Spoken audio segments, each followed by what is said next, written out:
ಎಲ್ರಿಗೂ ನಮಸ್ತೆ. Welcome back to my channel. ಇವತ್ತಿನ ರೀಡಿಂಗ್ ಕಪಲ್ಸ್ ಸಪ್ರೇಷನ್ ಬಗ್ಗೆ ಆಗಿರುತ್ತೆ.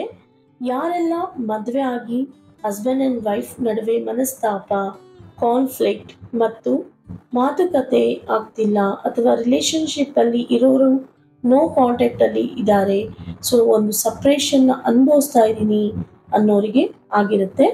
ಸೊ ಲಾಸ್ಟ್ ವಿಡಿಯೋ ಅಲ್ಲಿ ಸಾಕಷ್ಟು ಜನ ಕಮೆಂಟ್ಸಲ್ಲಿ ನಿಮ್ಮ ಮತ್ತು ನಿಮ್ಮ ಪಾರ್ಟ್ನರ್ ನೇಮ್ನ ಕಮೆಂಟ್ಸ್ ಮುಖಾಂತರ ತಿಳಿಸ್ಕೊಟ್ಟಿದ್ದೀರಾ.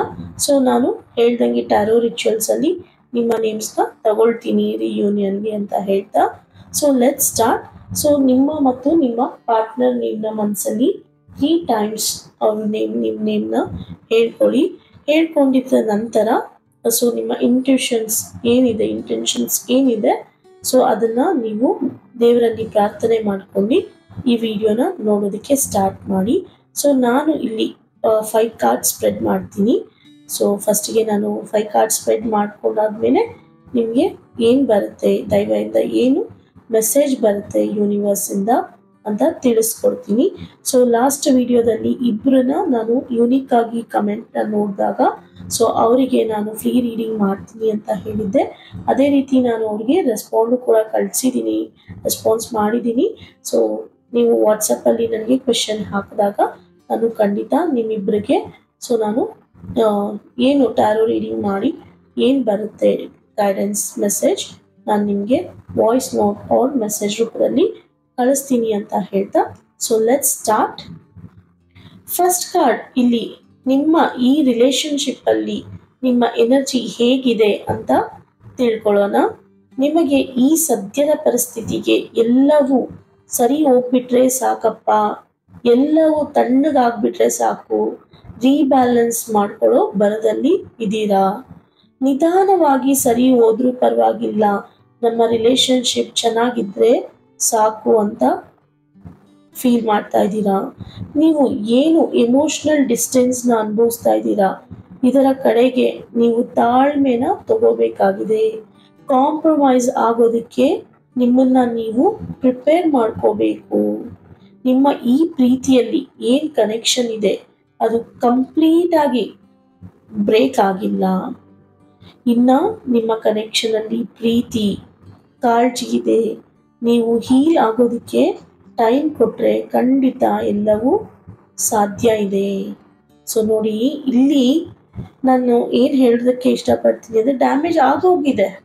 ನಿಮ್ಮಿಬ್ಬರ ಮನಸ್ತಾಪ ಆಗಿರ್ಬೋದು, ಸಪ್ರೇಷನ್ ಆಗಿರ್ಬೋದು, ಸೊ ಏನೋ ಒಂದು ವಿಚಾರದಲ್ಲಿ ಮಿಸ್ಅಂಡರ್ಸ್ಟ್ಯಾಂಡಿಂಗ್ ಆಗಿರ್ಬೋದು.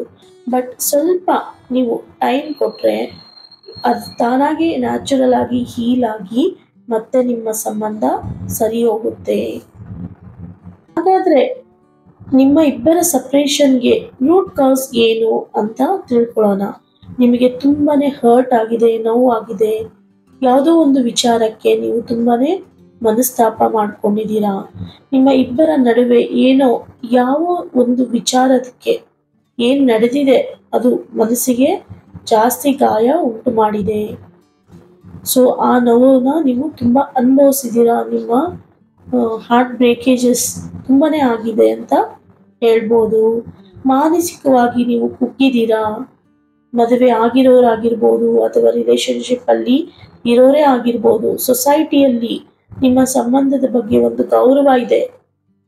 ಎಲ್ಲರಿಗೂ ಈ ಕಪಲ್ ಎಷ್ಟು ಚೆನ್ನಾಗಿದ್ದಾರೆ, ಈ ಮದುವೆ ಆಗಿರೋ ಜೋಡಿ ಎಷ್ಟು ಚೆನ್ನಾಗಿದ್ದಾರೆ ಅಂತ ಇದ್ದವ್ರ ಮಧ್ಯೆ ಇವಾಗ ಬಂದಿರೋ ಮನಸ್ತಾಪನ ಎಲ್ಲಿ ಸ್ಪ್ರೆಡ್ ಆಗಿಬಿಡುತ್ತೋ, ಎಲ್ಲಿ ನೆಗೆಟಿವ್ ಆಗಿ ತಗೊಳ್ತಾರೋ, ಅದು ರಿಲೇಷನ್ಸಲ್ಲೇ ಆಗಿರ್ಬೋದು, ಫ್ರೆಂಡ್ಸ್, ಫ್ಯಾಮಿಲಿ, ಯಾರ ಹತ್ರಾದ್ರೂ ಆಗಿರ್ಬೋದು.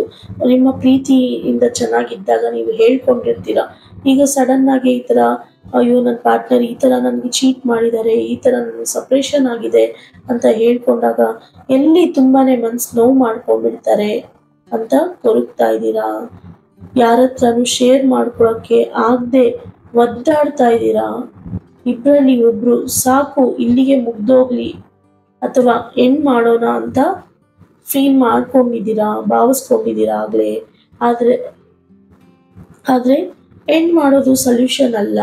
ಸೊ ಕಪಲ್ ರಿಲೇಶನ್ಶಿಪ್ಪಲ್ಲಿ ಇದ್ದರೆ ನೀವು ತುಂಬಾ ಸಂತೋಷವಾಗಿರೋ ದಿನಗಳನ್ನ ನೋಡಿದ್ದೀರಾ. ಇವಾಗ ಏನು ಸಪ್ರೇಷನ್ ನೀವು ಮಾಡಬೇಕು ಅಂತ ಅಂದ್ಕೊಂಡಿದ್ದೀರಾ ಸಪ್ರೇಷನ್ ಹೀಗೆ ಇದ್ಬಿಡ್ಲಿ ಅಂತ ಇಬ್ಬರಲ್ಲಿ ಒಬ್ಬರಿಗೆ ಆಲೋಚನೆ ಬಂದಿರ್ಬೋದು, ಬಟ್ ಅದು ಸೊಲ್ಯೂಷನ್ ಅಲ್ಲ ಅಂತ ಬರ್ತಾ ಇದೆ. ಜೊತೆಗೆ ಈ ಕಾರ್ಡ್ ಹೇಳ್ತಾ ಇದೆ ಎಲ್ಲ ಕೆಟ್ಟ ದಿನಗಳು ಮುಗಿದಿದೆ, ಮತ್ತೆ ಸ್ಕ್ರಾಚ್ ಇಂದ ನಮ್ಮ ಸಂಬಂಧವನ್ನು ರೀಬಿಲ್ಡ್ ಮಾಡೋಣ ಅಂತ ಹೇಳ್ತಾ ಇದೆ. ಸೊ ಹಾಗಾದ್ರೆ ಇಲ್ಲಿ ನಿಮ್ಮ ರಿಲೇಶನ್ಶಿಪ್ ಅಲ್ಲಿ ಇಲ್ಲಿ ಏನ್ ಡ್ಯಾಮೇಜಸ್ ಆಗಿತ್ತು, ಏನು ನೋವು ಕಷ್ಟನ ಅನುಭವಿಸಿದ್ರು, ಆ ನೋವುಗಳಿಗೆ ಹೀಲ್ ಆಗ್ತಾ ಇದೆ. ಸೊ ಒಳ್ಳೆ ದಿನಗಳು ಬರ್ತಾ ಇದೆ, ವೇಟ್ ಮಾಡಬೇಕಾಗಿದೆ. ಹಾಗಾದ್ರೆ ಈ ಸಂಬಂಧದಲ್ಲಿ ಉಳಿವಿಕೆಗಾಗಿ ನೀವು ಏನನ್ನ ಬಿಟ್ಕೊಡ್ಬೇಕು ಅಂತ ತಿಳಿಯೋಣ. ಸೊ ಮೇನ್ ಆಗಿ ನಮ್ಗೆ ಎಲ್ಲರಿಗೂ ಹರ್ಟ್ ಆಗೋದು ಅಂದ್ರೆ ನಮ್ಮ ಇಂಡಿಪೆಂಡೆನ್ಸ್ಗೆ ಹೊಡ್ತಾ ಬಿದ್ದಾಗ, ಆ ಇಂಡಿಪೆಂಡೆನ್ಸ್ ವಿಚಾರದಿಂದ, ಸ್ವತಂತ್ರದ ವಿಚಾರದಿಂದ ನಾವು ನೋಡೋದಾದ್ರೆ ಅವ್ರಿಗೂ ನಿಮ್ಮ ಪಾರ್ಟ್ನರ್ಗೂ ಅದೇ ರೀತಿ ಹರ್ಟ್ ಆಗಿರ್ಬೋದು.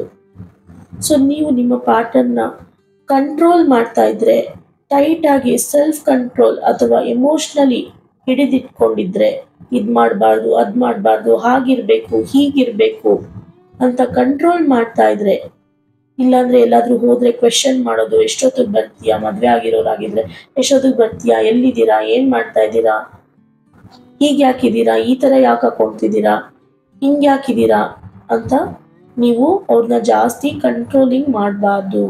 ಅವಾಗ ನಿಮ್ಮ ಪ್ರೀತಿಯಲ್ಲಿ ಮತ್ತೆ ಬ್ರೇಕೇಜಸ್ ಆಗುತ್ತೆ, ಇರಿಟೇಷನ್ಸ್ ಆಗುತ್ತೆ. ಸೊ ನೀವು ಮತ್ತೆ ಇಂಟ್ರೋಸ್ಪೆಕ್ಟ್ ಮಾಡೋದಾಗ್ಲಿ, ಫೋನ್ ಚೆಕ್ ಮಾಡೋದು, ಡೌಟ್ ಪಡೋದು, ಇಲ್ಲ ಮೆಸೇಜಸ್ ನೋಡೋದು, ಅವ್ರು ಯಾಕೆ ಕಾಲ್ ಮಾಡಿದ್ದಾರೆ, ಅವ್ರ ಹತ್ರ ಯಾಕೆ ಮಾತಾಡ್ತಾ ಇದ್ದೀರಾ, ಇನ್ನ ಇವ್ರ ಜೊತೆ ಏನಕ್ಕೆ ನೀವು ಫ್ರೆಂಡ್ಶಿಪ್ನ ಇಟ್ಕೊಂಡಿದ್ದೀರಾ, ಈ ಥರ ಎಲ್ಲ ಮಾಡೋದನ್ನ ಬಿಡಬೇಕು. ಪ್ರೀತಿಯಿಂದ ನಿಮ್ಮ ಪಾರ್ಟ್ನರ್ನ ಗೆಲ್ಲಬೇಕಾಗಿದೆ. ಅವರು ಮಾಡ್ತಿರೋ ತಪ್ಪು ಅವ್ರಿಗೆ ಹೇಳಿ, ನಿಮಗೆ ಎಷ್ಟು ಹರ್ಟ್ ಆಗಿದೆ ಅದರಿಂದ ಅಂತ ಅರ್ಥ ಮಾಡಿಸಿ. ಹೊಸ ಚಾಪ್ಟರ್ ನಿಮ್ಮ ಜೀವನದಲ್ಲಿ ಆವಾಗ ಶುರು ಆಗುತ್ತೆ. ನಿಮಗೆ ಏನು ಫೀಲ್ ಆಗಿದೆ, ನಿಮಗೆ ಏನು ಅನಿಸ್ತಾ ಇದೆ ಅದನ್ನ ನೀವು ಅವ್ರ ಹತ್ರ ಶೇರ್ ಮಾಡಿ. ಅದನ್ನ ಬಿಟ್ಟು ಇನ್ನ ಅವ್ರು ಮಾಡಿರೋ ಡ್ಯಾಮೇಜಸ್ನ ಇನ್ನ ಬೇರೆ ಥರ ಪ್ರಶ್ನೆ ಮಾಡಕ್ ಹೋಗಬೇಡಿ. ಸದ್ಯದ ಪರಿಸ್ಥಿತಿಯಲ್ಲಿ ನಿಮ್ಮ ಪಾರ್ಟ್ನರ್ ಫೀಲಿಂಗ್ಸ್ ಏನಿದೆ ಅಂತ ನೋಡೋಣ.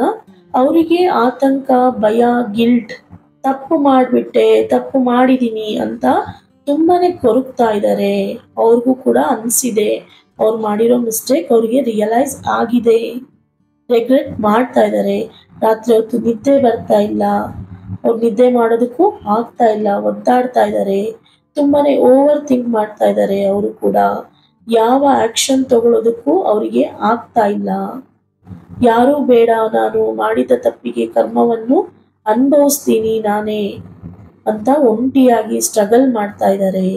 ಅದು ಆಚೆ ಕಾಣಿಸ್ತಾನೆ ಇಲ್ಲದೆ ಇರ್ಬೋದು, ಆದ್ರೆ ನೋಡೋದಕ್ಕೆ ಆಚೆಗಡೆ ಅವ್ರಿಗೇನಪ್ಪ ಚೆನ್ನಾಗಿದ್ದಾರೆ, ಅವ್ರಿಗೇನಪ್ಪ ಚೆನ್ನಾಗಿದ್ದಾರೆ, ಏನೂ ತೊಂದರೆ ಇಲ್ಲ, ಎಷ್ಟು ಹರ್ಟ್ ಆಗಿದ್ರು ಏನೇ ಮಾಡಿದ್ರು ಚೆನ್ನಾಗಿ ಕಾಣ್ಬೋದು, ಅದೇ ಮನಸ್ಸಿಂದ ತುಂಬಾನೇ ನೋವನ್ನ ಅನುಭವಿಸ್ತಾ ಇದ್ದಾರೆ. ಹಾಗಾದ್ರೆ ನಿಮ್ಮಿಬ್ಬರ ಫ್ಯೂಚರ್ ಹೇಗಿರುತ್ತೆ? ಸೊ ಅವ್ರಿಗೂ ಹರ್ಟ್ ಆಗಿದೆ, ಅವರು ವಾಪಸ್ ಬರ್ತಾರೆ ಒಂದಲ್ಲ ಒಂದು ದಿವಸ ಅಂತ ಹೋಪ್ ಇಟ್ಕೊಂಡಿದ್ರೆ, ಸೊ ನಿಮ್ಮಿಬ್ಬರ ಫ್ಯೂಚರ್ ಹೇಗಿರುತ್ತೆ ಅಂತ ನೋಡೋದಾದ್ರೆ, ನೀವಿಬ್ಬರು ಒಂದಾಗ್ತೀರಾ ಅಂತ ಆಗಲ್ವಾ ಅಂತ ತಿಳಿಯೋಣ. ಇಲ್ಲಿ ನೀವಿಬ್ರು ಏನನ್ನ ಕಳೆದುಕೊಂಡಿದ್ದೀರಾ ಅನ್ನೋದ್ರ ಬಗ್ಗೆ ವಿಚಾರ ಮಾಡಬೇಕಿದೆ.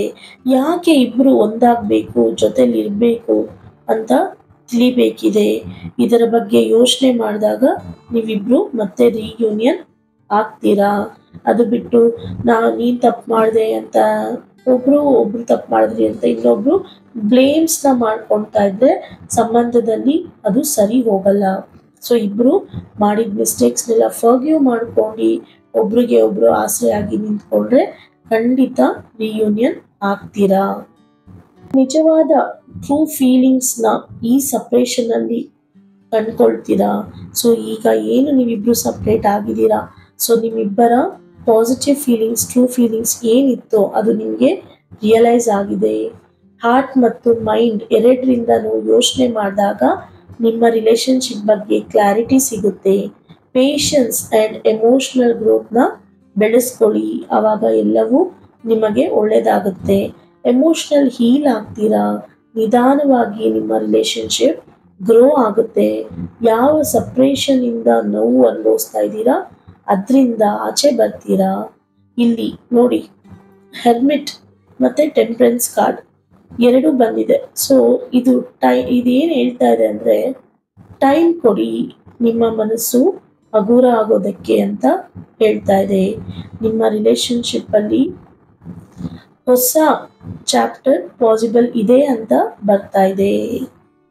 ಸೊ ಹಾಗಾದ್ರೆ ನೀವು ಸದ್ಯದ ಮಟ್ಟಿಗೆ ನಿಮ್ಮ ಪಾರ್ಟ್ನರ್ ಆಗಿರ್ಬೋದು, ಇಲ್ಲ ನೀವಾಗಿರ್ಬೋದು, ಸೊ ಹಿಂದೆ ನಡೆದಿರೋದು ಬಗ್ಗೆ ಯೋಚನೆ ಮಾಡೋದು ಬಿಟ್ಟು ಪೇಷನ್ಸ್ ಆಗಿ ಎಮೋಷ್ನಲಿ ಗ್ರೋತ್ ಆಗಬೇಕು ಅಂದರೆ ನೀವು ತಾಳ್ಮೆನ ತಗೋಬೇಕು. ಸೊ ನಾವು ಫಸ್ಟಿಂದ ಟಾರೋ ರೀಡಿಂಗಲ್ಲಿ 5 ಕಾರ್ಡ್ಸ್ ಬಗ್ಗೆ ನೋಡೋದಾದರೆ ಮೇನ್ವಾಗಿ ಬೇಕಾಗಿರೋದು ಮೆಜಾರಿಟಿ ಆಗಿ ಪೇಷನ್ಸ್ ಮತ್ತು ಮೈಂಡ್ ಮತ್ತು ಹಾರ್ಟ್ ಎರಡರಿಂದನೂ ಯೋಚನೆ ಮಾಡಿ ನಾವು ನಿರ್ಧಾರ ಮಾಡಬೇಕಾಗಿದೆ.